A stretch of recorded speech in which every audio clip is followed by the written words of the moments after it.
नाश्त्याला तेच तेच खाऊन कंटाळलात का? मग ट्राय करा हे हिरव्या मुगाचे पौष्टिक डोसे. रात्रभर भिजत घातलेले हिरवे मूग घ्यायचे. हे हिरवे मूग मिक्सरच्या भांड्यात टाकून त्यामध्ये थोडा आल्याचा तुकडा, 2 मिरच्या, कोथिंबीर, थोडा रवा, थोडं जिरं आणि दही टाकायची. याची बारीक पेस्ट तयार करून घ्यायची. आता ही बारीक पेस्ट एका भांड्यात काढून व्यवस्थित मिक्स करून घ्यायची. 10 मिनिटं मग ही अशीच झाकून ठेवायची.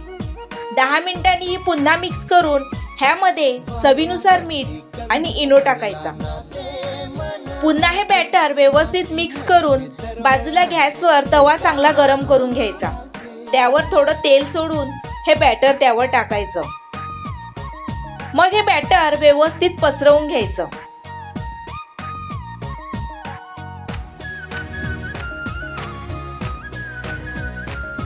तयार आहेत हिरव्या मुगाचे पौष्टिक डोसे.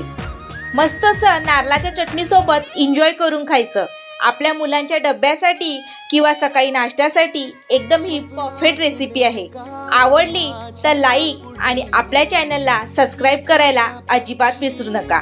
चला तर भेटू पुढच्या व्हिडिओमध्ये एका नवीन रेसिपी सोबत. तोपर्यंत स्वतःची काळजी घ्या.